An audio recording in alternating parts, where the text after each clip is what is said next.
So I've been meaning to do a video like this for a while, where you can actually see me taking it out of here.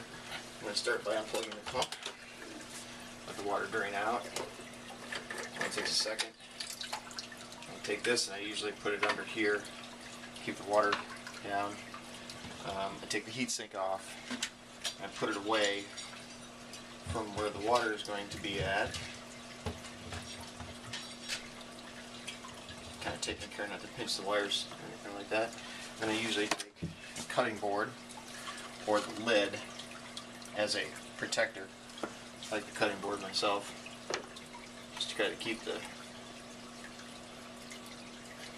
algae from dripping onto the top of the box. So if you leave the heatsink in, you don't want it in there. You don't want the algae to run off, or the water to run onto the heatsink.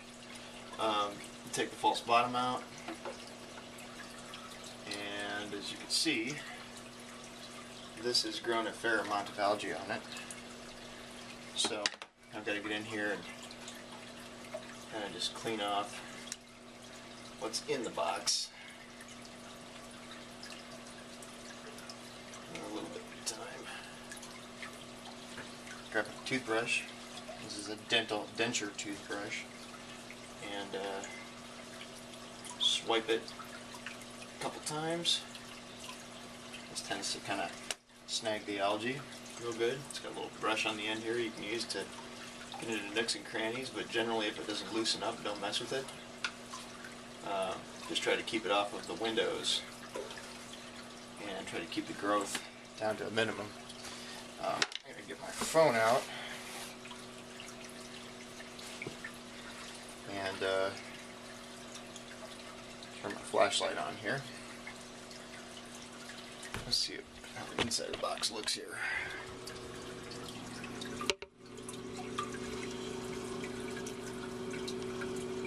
There's a little bit of growth in there.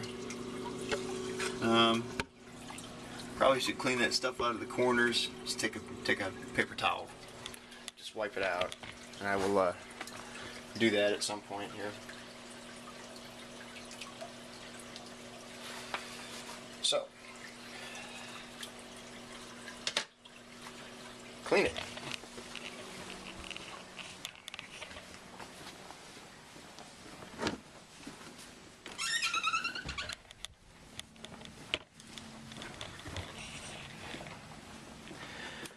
I try to do this when all the employees are gone. Usually it doesn't have any kind of smell to it, but there were a couple times when it did. And this is the employee break room, so I try to kind of respect the space and do it after hours. They close at noon on Fridays, which is nice. Perfect time for me to do my scraping.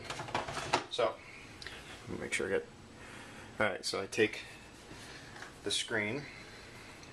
You can just undo that. Okay, you end up with a lot of gunk. I take the screen, put it over here. You want that screen with the algae on it as long as possible out of the water, just to avoid, I don't know, just drying the screen out. It really, you can let it sit out of water for an hour if you really need to. This is the O-ring right here on the union, and sometimes when you're cleaning the pipe like this, you won't notice it, but that O-ring will slip right off and go down the drain. So what I actually tend to do is to remove the O-ring. Don't forget to put it back in though. You'll have a drippy union, no big deal. But clean, yeah, and then be careful that you don't dump a full slot pipe down onto the floor. Everybody makes mistakes, right? So, anyways, clean the slot, drain it out of the sink. You can fill it up and dump it out if you want to, not really necessary, but that's all you really need to do for that. The false bottom, rinse, swipe. You should do this every week too.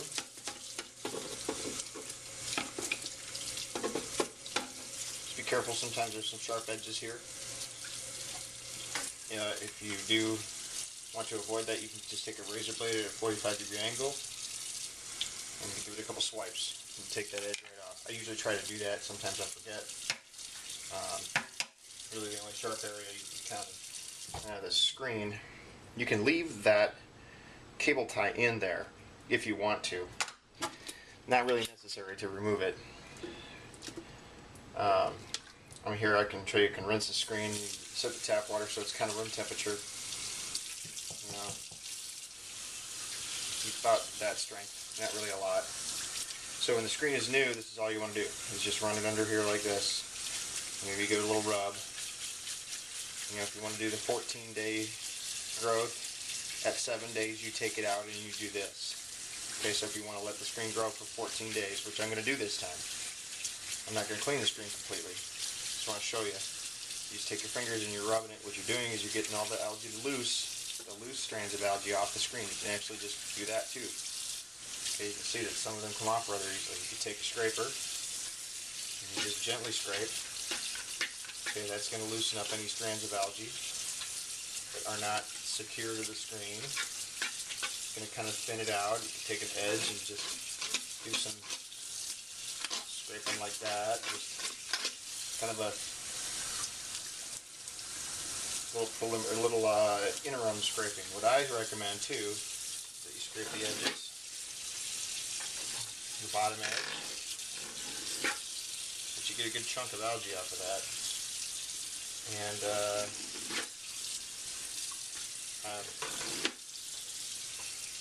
that just keeps the growth that gets into the bottom of the box at a minimum. Okay. And maybe the top edge as well, if you're going to scrub this up anyways.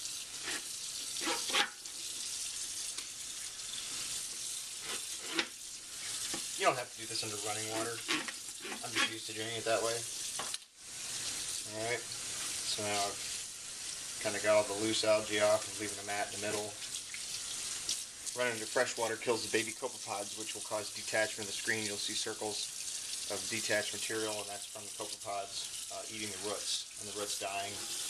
Then you take a brush. I use a stiff bristled brush for like scrubbing up the reticle. Put in that top edge.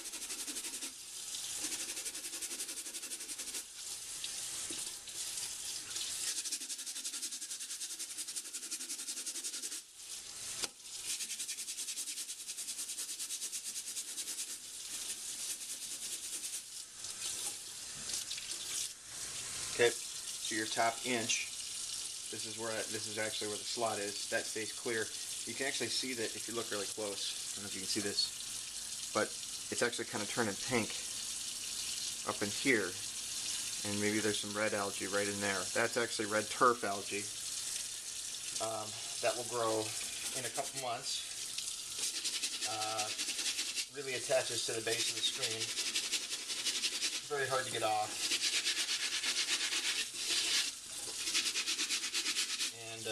It's also kind of a mixture of coralline algae, which will grow on the screen too, just not as readily.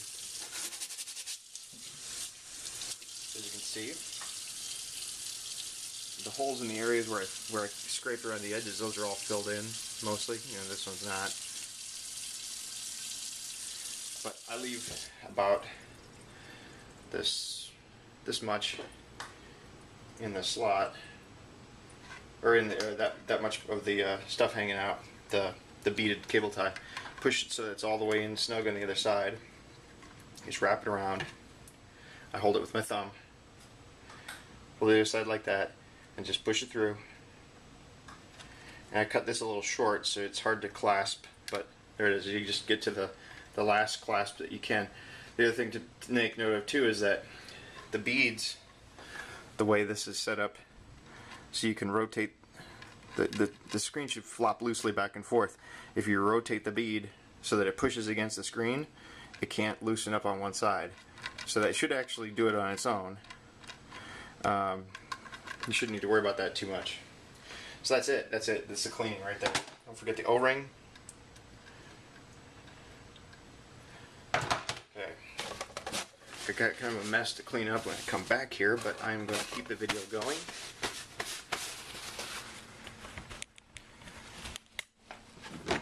And we're going to reinstall the screen.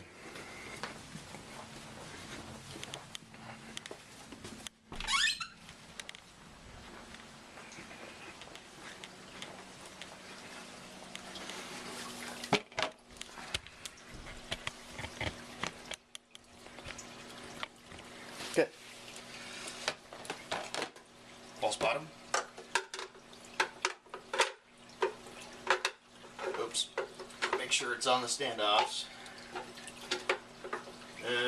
You know what? Before I do this, I'm going to wipe out the inside here a little bit, because I got some algae that's growing pretty good in here on the standoffs.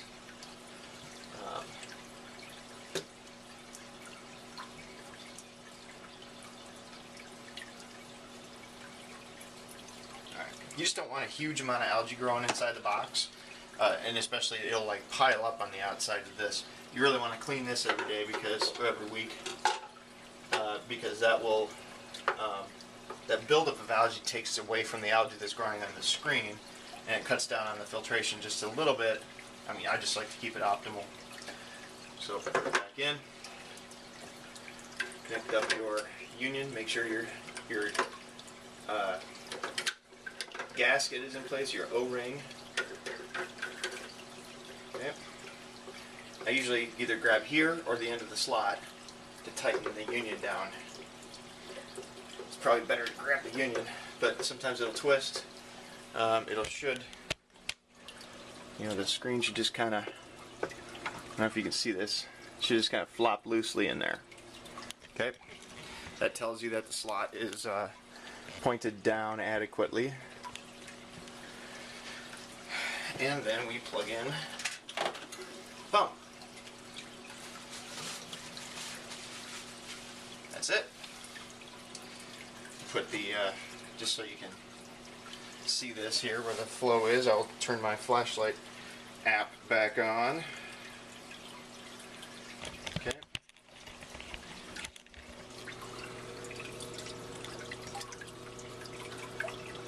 So it didn't look like the flow was that much when I had it running before, but it's kind of what's the word for it? It's misleading because I have the silent drain set up in there, and it's quiet. If I open that valve all the way up, it does quite a bit of gurgling, and you can tell that there is quite a bit of water flowing through there. I also have the pump down here. That's the Eheim pump, the Compact 1000. And you should clean that. There's an intake on the bottom of that. You should really clean that every a couple weeks. It doesn't hurt to actually just rub a brush on it every week. Not going to do that right now, but alright. I'm going to flip the LEDs on so you can see how much that lights it up too.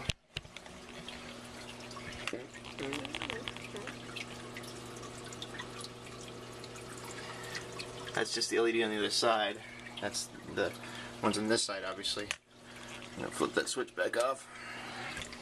Gives me a very, I feel like if I wear 3D goggles, I would be seeing everything in 3 dimensions. It's that kind of diffusion, red and blue, kind of separation of colors. So, but the heat sinks, oh, I did get some moisture in here. Just notice this.